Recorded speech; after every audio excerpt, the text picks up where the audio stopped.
Olá pessoal, bem-vindos de volta ao canal. Hoje eu vou falar sobre um tema muito especial para mim. Várias pessoas escreveram pedindo para eu conversar justamente sobre isso. Então chegou a hora, eu vou falar da minha trajetória da faculdade até a aprovação no disputado concurso da magistratura do estado de São Paulo. Então esse vídeo vai ser sobre a saga da aprovação. E foi realmente uma saga, como vocês vão ver. Eu vou até precisar resumir um pouco, porque senão vai ficar mais longo aí do que o último filme de Scorsese. Então vamos lá. Bom, curiosamente, desde criança, pré-adolescente, eu já queria ser juiz de direito. Então, enquanto meus amiguinhos queriam ser, sei lá, bombeiro, jogador de futebol, astronauta, eu já falava que eu queria ser juiz, o que é um negócio inusitado. Eu não sei de onde isso veio, eu acho que de filmes e séries, que eu sempre gostei muito. Como juiz, procurei seguir a lei ao pé da letra, porque eu acreditava no sistema. Então, no começo, eu não sabia como alguém se torna juiz, mas muito cedo ainda eu descobri que era preciso fazer uma faculdade de direito. Antes eu vou fazer uma observação, porque eu sei que não há só concurseiros vendo esse vídeo.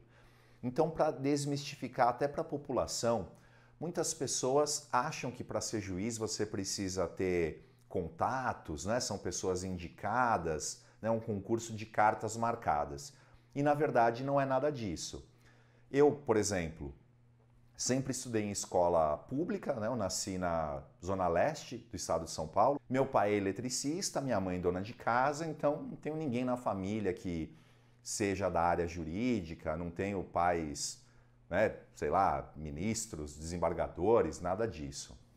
E depois que eu fui aprovado, tive contato com muitos outros juízes e descobri que a maioria também não tinha ninguém na família. Então, na verdade, essa história de que concurso é algo com cartas marcadas, só entra lá cartucho, isso é desculpa de quem tem preguiça, quem não quer se dedicar e estudar, porque concurso é um meio muito democrático de acessar qualquer cargo público. Mas enfim, não é esse o tema do nosso vídeo, vamos voltar. Então, desde muito logo eu sabia que precisava fazer a faculdade de Direito, fiz o colegial, depois eu fiz um ano de cursinho e entrei na Universidade Presbiteriana Mackenzie, faculdade que eu amo, melhores anos da minha vida foram lá. A faculdade é excelente, mas eu não era um bom aluno. Eu era o sujeito que senta lá no fundo, faltava nas aulas, não prestava atenção. Pensa aí naquele seu colega de sala que você fala, olha, esse aí é o caso perdido, não sei nem como esse cara chegou aqui. Era eu esse cara. Então eu estava lá e eu vivenciei a faculdade. Eu ia para as aulas de manhã, ficava lá à tarde, mas não estava muito preocupado com o estudo. Eu estava preocupado em aproveitar os meus amigos, sei lá, a gente treinava junto, ficava lá conversando. Então foram os melhores anos da minha vida, mas eu não me dediquei ao estudo. E nessa época, eu já não tinha grana para nada. Então eu sempre precisei ser muito inventivo para conseguir as coisas, para conseguir participar. Então nessa época eu criei o site DireitoMac, direitomac.com.br. Não sei nem se ainda existe. Eu sei que agora é difícil para vocês aí ouvindo entenderem o que era ter um site naquela época. Porque hoje qualquer pessoa entra aí na internet, em questão de 5, 10 minutos, montou um site. Naquela época não, era muito complexo, os sites eram feitos em HTML, em programação mesmo. Eu aprendi a fazer isso e coloquei o site no ar. Graças ao site, eu conseguia participar de todas as festas da faculdade como imprensa, então eu tinha lá a minha credencial, pude ir em todas as festas sem pagar nada, até mesmo cabines de cinema, que são aqueles eventos para críticos, que eles disponibilizam, passam lá o filme antes do filme estrear. Participei de muitas cabines, cheguei a assistir filme com o Rubens Evaldo Filho, para vocês terem ideia. Porque eu mandava os e-mails para as distribuidoras, falando, olha, eu tenho um site, sou da imprensa e tal, e aí eles me cadastravam e a partir daí eu entrava no circuito e podia ir lá junto com os críticos. E de fato eu fazia a crítica do filme, colocava no site, tinha um grupo de colaboradores, quando eu não podia ir ou o filme interessava mais a algum deles, eles iam lá, assistiam, colocavam a crítica também no site. Então foi um período muito legal. E também nessa época eu tinha um amigo que era meio que modelo, assim. Ele fazia muitos eventos, figuração, o cara ganhava uma grana com isso. E ele muitas vezes me levava. Então, cheguei a fazer figuração lá no Jô Soares, participei da revista Capricho, até na Luciana Gimenez posso ter ido. Não, não fui, não. O fato é que, diante disso tudo, eu acabei não estudando durante a faculdade, eu não estagiei em escritório de advocacia, mas eu estagiei durante quase um ano no Ministério Público Federal. E isso foi um ponto positivo, assim, porque eu já sabia que eu queria concurso, então para você estagiar no Ministério Público Federal era também por concurso. Então, eu prestei a prova, era uma prova escrita. Aliás, na mesma época eu prestei uma prova para o Ministério Público Estadual, para estagiário, né? E para o Ministério Público Federal. Na prova para o Ministério Público Estadual, eu acabei passando entre os primeiros. Quando abriu o edital um mês antes, eu me dediquei e passei no MPF, que era bem mais concorrido, porque pagava melhor para os estagiários. E optei por ir para o MPF e fiquei lá quase um ano. Então a minha experiência na faculdade foi essa. Saí da faculdade sem saber muita coisa e aí então eu me inscrevi no cursinho, curso Marcato. Chamava, na verdade, era CPC. É o original nome, Curso Preparatório para Concursos, CPC. Que era o curso então do Marcato, o superprocessualista que dava aula lá. Só tinha professor fera. E durante esse primeiro ano eu fiz o curso, mas tive muita dificuldade. Eu ia nas aulas, anotava, mas eu não entendia quase nada. Eu não entendi esse final. Quer dizer, não entendi foi nada. É como se eu estivesse indo assistir uma aula de, sei lá, física nuclear avançada, sabe? Eu anotava, mas não sabia nem o que eu estava anotando. Então esse ano eu não prestei nenhum concurso para magistratura, porque eu achava que não ia dar mesmo. Até me arrependo, porque eu acho que deveria ter feito para já começar a treinar. Mas eu fiz um simulado para magistratura, um simulado de um concurso da magistratura, e eu lembro que eu fiz 25, 30% da prova. Como eram 4 assertivas, eu lembro até que eu pensei, poxa, mas se eu tivesse marcado tudo B, teria dado meio que no mesmo. E, enfim, foi bem desanimador. Aí eu prestei um concurso que era para advogado, eu não vou nem falar o que é para não pegar mal, mas era um concurso considerado mais fácil. Eu lembro que o salário era um pouco acima de um salário mínimo. Então, era tido como um concurso não tão difícil quanto da magistratura, eu fiz, e aí eu lembro que chegou na minha casa a cartinha lá com o resultado. Chegou meu nome, Jamil Chain Alves, e depois, resultado, inapto. E aí eu lembro até que minha mãe abriu essa carta antes de mim. Eu não deveria ter aberto, né, uma carta, bom, mas enfim. E aí viu lá, meu nome inapto. Foi um negócio bem desagradável, porque assim, quando você fala que vai ser juiz, num primeiro momento, os familiares, os amigos ficam lá, parabéns, vai ser juiz, vai ser promotor. Mas aí, depois de um tempo, você estudando e não acontece nada, essas pessoas começam a... Pô, mas você não falou que você ia ser juiz? E aí, o que está acontecendo? Então esse foi o primeiro ano. Vale observar que, paralelamente aos estudos para concurso, eu acabei prestando uma prova, uma disputa lá para especialização, curso de especialização em Direito Penal na Escola Superior do Ministério Público do Estado de São Paulo. Passei, era uma análise de currículo, eu tinha feito uma faculdade boa, eles me chamaram, então ao longo desse primeiro ano e metade do ano seguinte, eu fiz junto à especialização. Era 2 vezes por semana à noite, então eu fazia cursinho de manhã e fazia a especialização 2 vezes à noite.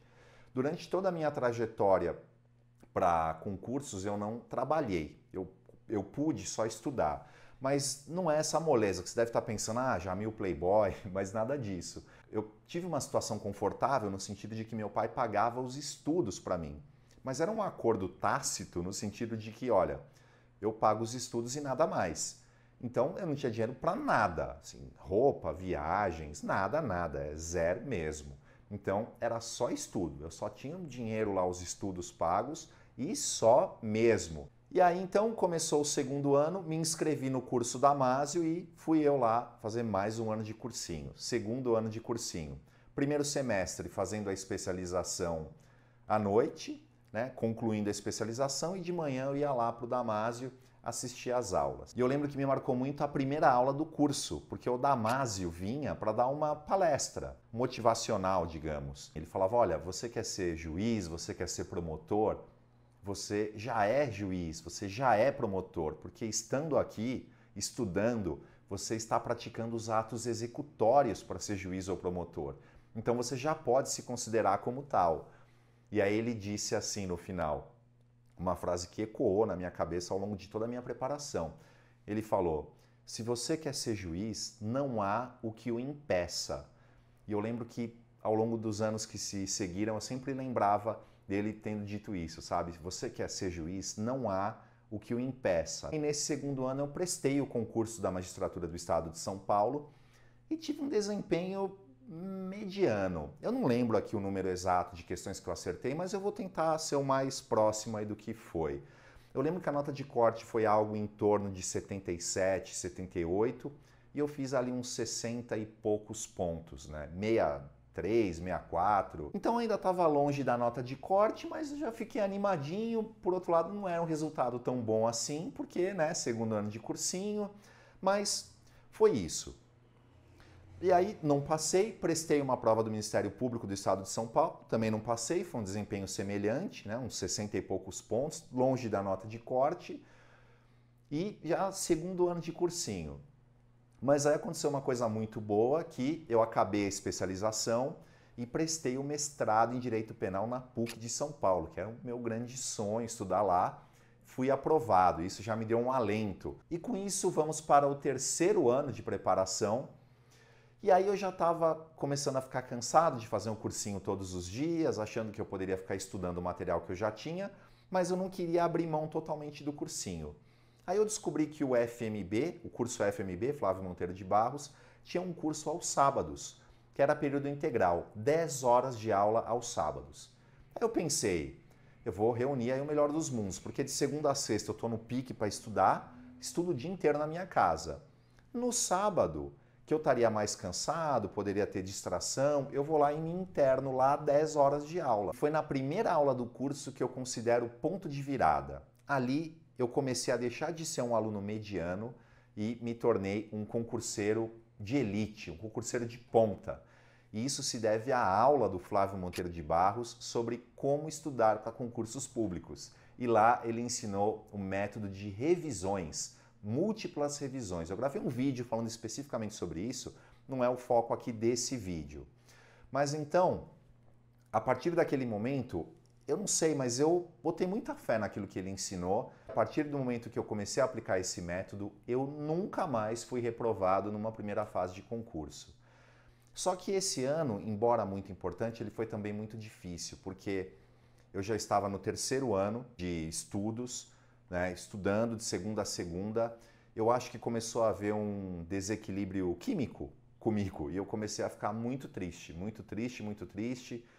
E então, até por conta desse sistema de revisões, ele te esgota, eu falei isso também no vídeo, não é um método normal, você fica muito mais exaurido do que estudando pelo modo tradicional. Eu acho que então tudo isso provocou esse abalo e aí eu fiquei muito mal, comecei a ficar com depressão, tive que fazer terapia, então já 3 anos estudando e nada. E até por conta disso eu resolvi começar a estudar fora de casa, então comecei a estudar no escritório de uns amigos que gentilmente cederam lá o espaço para mim, a sala de reuniões, então eu ficava lá estudando para não ficar sozinho o tempo todo. Então na pausa eu poderia parar, conversava um pouco com eles. Eu devo fazer uma observação aqui de que ao longo dessa preparação, muitas vezes eu tive dúvida se iria conseguir, tinha medo.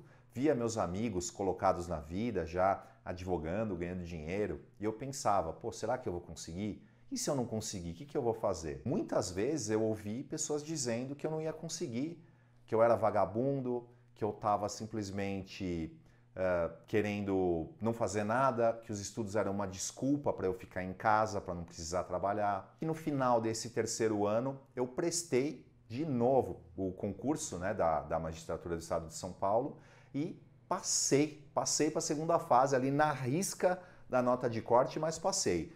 Isso me deu uma motivada, porque claramente eu estava tendo uma evolução. Quando eu fiz o simulado lá no primeiro ano, eu fiquei longe da nota de corte.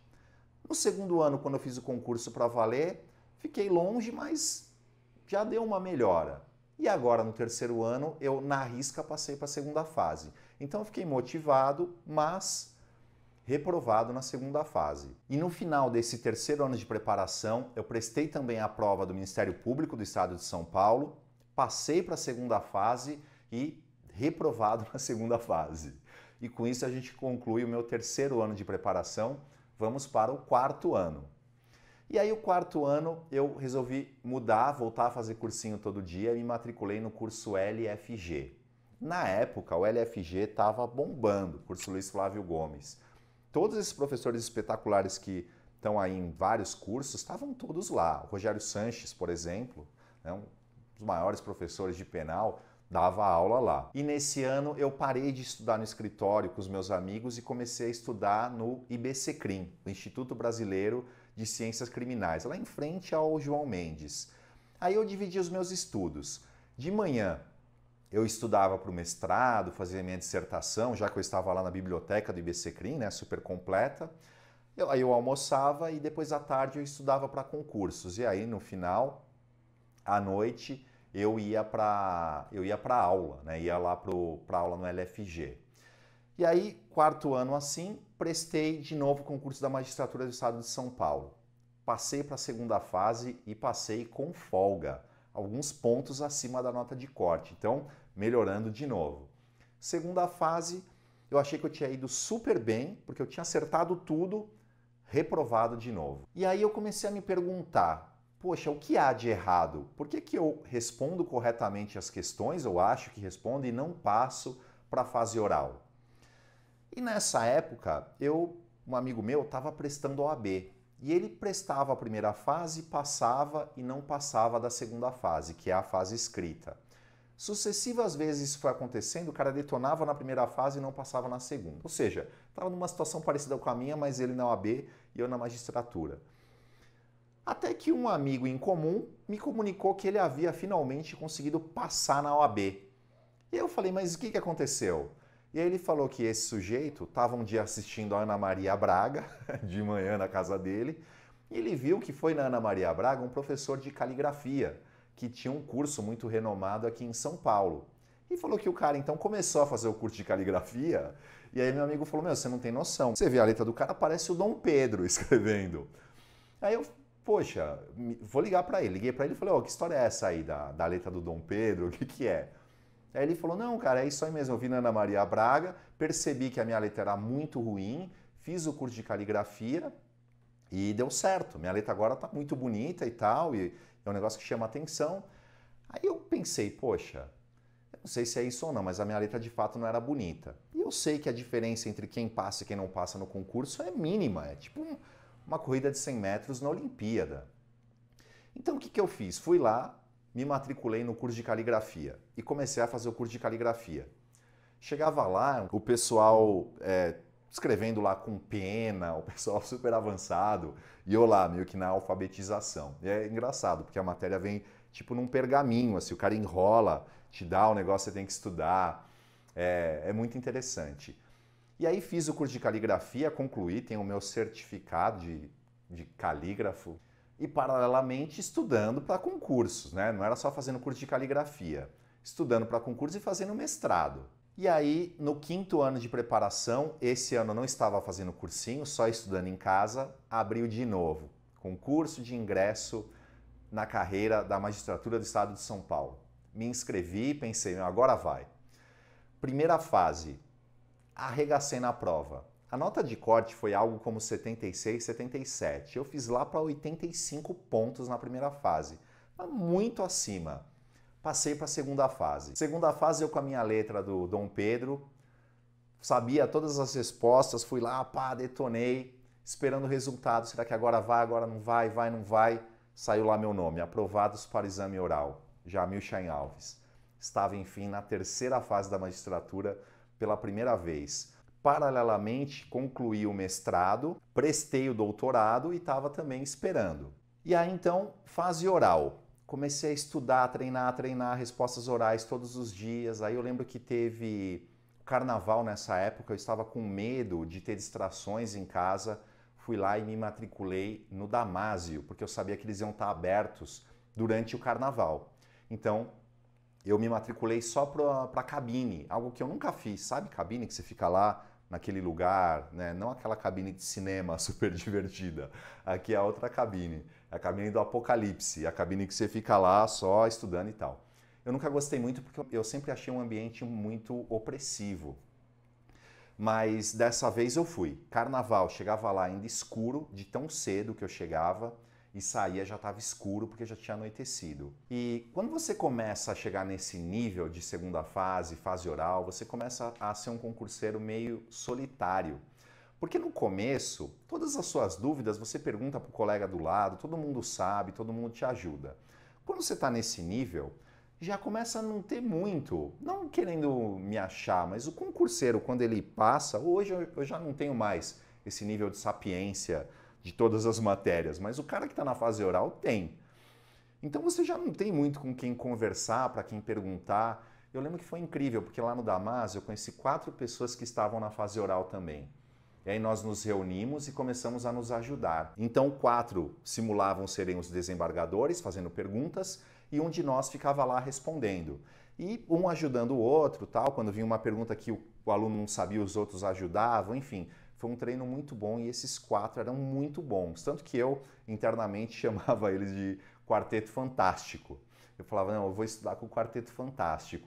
E tanto que os 4 passaram. Hoje nós 5 somos magistrados no estado de São Paulo.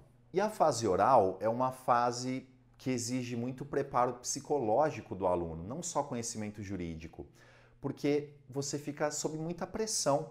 Antes da prova você dorme muito pouco porque você quer estudar e você está com medo de passar vergonha, porque até então as fases são você sozinho escrevendo. Se você errar, você toma um 0, claro que você vai sofrer, mas você não vai ser humilhado publicamente, porque são 4 desembargadores, mais o presidente da banca, 5 ali perguntando, atrás de você um monte de aluno que vai para assistir, pessoal da graduação, concurseiros, pessoal que também está no concurso, enfim, é muita gente assistindo. Então, a hora que você responde, você ouve o pessoal atrás cochichando, sabe? Você fala, meu, será que estão elogiando o que eu acabei de falar? Estão achando que eu falei groselha? Enfim, é uma fase que exige muito preparo psicológico. E além de você estar nessa neura de querer estudar, nesse período você ainda tem o psicossocial. Aqui em São Paulo, o psicossocial dura uma semana. É uma semana inteira que você fica lá, sendo avaliado por psicólogo, assistente social, você sozinho, você e a psicóloga, você e a assistente social, você e as duas sendo entrevistado. Aí tem dinâmicas de grupo com os outros candidatos. Enfim, é uma semana também sob tensão. E você preocupado, nossa, eu poderia estar estudando, eu estou aqui, o que vão me perguntar? Enfim, é bem tenso. E eu também não posso deixar de falar que ao longo de toda a preparação, eu nunca deixei de treinar. O meu esporte, que é a musculação, o fisiculturismo mais especificamente, eu nunca deixei de praticar. E eu atribuo ao esporte, inclusive, a minha aprovação. Inclusive, pessoal, quando eu estava no psicossocial, eu juro para vocês, teve um momento em que estava a psicóloga e a assistente social e elas falaram assim, a gente notou que você é muito disciplinado e que você se planeja muito bem. Tem alguma coisa que você faça que te leve a isso, ter esse senso de disciplina e de planejamento? E eu achei muito engraçado, porque elas estavam nitidamente falando do fisiculturismo, que é exatamente isso, é disciplina e planejamento. E também perseverança, porque para você conseguir uma pequena melhora no esporte, exige 6 meses, 1 ano, 2, 3 anos de preparação. Então, quando você leva isso para o mundo dos concursos, você consegue resultados muito bons. Mas aí então, chegando perto da fase oral, houve o sorteio para ver a ordem da arguição. Eu tive a sorte, eu considero, de ser o primeiro do dia. Eu queria muito ser o primeiro porque eu não queria ver os candidatos sendo arguidos, ficar respondendo mentalmente dezenas de questões, pensando se eu ia saber ou não. Já descobri que eu ia chegar de cara e ia ser a minha vez. E aí então fui me preparando. No dia do concurso fui no IBCCRIM, que era onde eu estudava, era de frente para o local do concurso. Isso já me deu aquele calor no coração, sabe? Poxa, eu tô aqui no lugar que eu estudo, eu consigo ver daqui a sala onde eu vou ser arguido. De algum modo eu pensei que isso já poderia ser uma vantagem em relação a alguém que estava vindo de outro estado, que poderia estar num ambiente totalmente desconhecido. Eu estava em casa. E eu fui lá até para sentir a força daquele lugar, sabe, do IBCCRIM, onde conheci Alberto Silva Franco, entre outros. Eu pensei, meu, eu não vou sozinho, todos eles vão comigo. E chegou lá, fui o primeiro a ser arguido. Primeiro examinador era penal e processo penal. Em tese, você deve estar imaginando que eu detonei, fui bem pra caramba, mas não. Eu diria que eu fui médio. Acertei várias, algumas eu não sabia, titubeei em algumas fáceis, porque na hora você está muito nervoso. Principalmente eu, na minha experiência, o primeiro eu estava muito nervoso. Depois a prova vai passando, você vai se acalmando. Então, o segundo examinador foi constitucional e administrativo, que são matérias que eu já não sou tão bom, mas eu já fui bem melhor, porque eu já estava um pouco mais calmo. Depois civil e processo civil, fui médio. E o último examinador, tributário e empresarial, que são as matérias que eu sou mais fraco, mas por alguma razão aquele dia eu tava bem. Então eu detonei no último. Tudo que ele perguntava eu sabia, ele respondia perfeito. Eu lembro disso, sabe? Ele perguntava, eu respondia, ele falava perfeito. E foi assim, uma atrás da outra, uma atrás da outra. A hora que acabou, o presidente da banca, que raramente estava fazendo perguntas no meu concurso, falou, eu gostaria de fazer uma pergunta então para o doutor. E ele até reconheceu que eu tinha mestrado. Ele falou, olha, eu não sou mestre em direito penal, mas ainda assim vou tomar a liberdade de fazer uma pergunta de direito penal. Fiquei nessa, pô, será que é um sinal de que eu vou passar ou não, não vou? Enfim, você não sabe. Depois teve a entrevista reservada, que hoje não tem mais. E nessa entrevista todos foram muito educados, sabe? Muito cordiais. Aí eles fizeram perguntas sobre minha carreira, minha vida. Algumas perguntas, assim, perguntaram se eu tinha tatuagem. Eu lembro que eu falei não, só porque eu achei, né? Existe essa lenda de que ser tatuado não é bom para passar no concurso. Enfim, eu falei não tenho. Só que eu acho que eu falei com tanto ímpeto, porque eu achava que eles queriam ouvir um não, que aí eu lembro que um deles falou assim, ah, mas então se o doutor chegar na comarca e houver um promotor tatuado, teremos problemas? Eu respondi, não, de modo algum, excelência. Inclusive, Afrânio Silva Jardim, um dos maiores processualistas do país, tem muitas tatuagens, então isso não é demérito algum. Apenas eu não gosto no meu corpo. E aí ele, então tá bom. E aí perguntaram se eu saía muito pra balada, não sei nem por que perguntaram isso, mas eu falei que não, talvez a investigação social durante a época da faculdade tenha denunciado alguma coisa, enfim, não sei. Porque tem a investigação social também, né? Eu não mencionei. E aí acabou, fiquei esperando aquela ansiedade, vou passar, não vou, vou passar, não vou. No dia de anunciar o resultado eu não consegui ir, não tive força, não tive estrutura psicológica. Foram os amigos meus, eu fiquei lá desesperado. E aí então, a hora que tocou o telefone, eu falei, agora é o resultado, agora eu sei se eu passei ou não. E aí a hora que eu atendi, meu amigo falou, cara, você passou. Aí eu falei, meu, se você estiver zoando, é a pior zoeira que você já fez na vida. Aí ele, não, você passou. Eu falei, é verdade? Aí ele passou pra namorada, a namorada chorando. Meu, você passou, você passou. Eu falei, meu, não acredito. Aí eu lembro que, nossa, eu fiquei, meu, você fica num estado de êxtase que é até difícil de descrever, sabe? É uma vida inteira, né? Você pensar 5 anos e pouco de preparação para você conseguir o objetivo. Depois da aprovação, para comemorar, eu fui realizar um sonho e homenagear o esporte que me ajudou a chegar até aqui. Fui para Las Vegas, onde assisti ao vivo o Mr. Olympia. Essa aí foi a saga da aprovação e mais ou menos nessa época eu acabei conseguindo também a aprovação no doutorado, que eu vim a concluir alguns anos depois. Então a lição que eu deixo é a seguinte, se eu conseguir sair lá do começo como um dos piores alunos da sala, passar por toda essa saga para conseguir a aprovação, tenho certeza que você também consegue. Basta ter disciplina e perseverança. Então eu vou concluir aqui com as palavras do Damásio. Se você quer ser juiz, promotor, defensor público, não há o que o impeça. Então, pessoal, muito obrigado aí pela atenção. Aproveita e deixa o seu like, deixa o seu comentário e se inscreva no canal para receber os próximos vídeos. Um forte abraço e até a próxima. Tchau!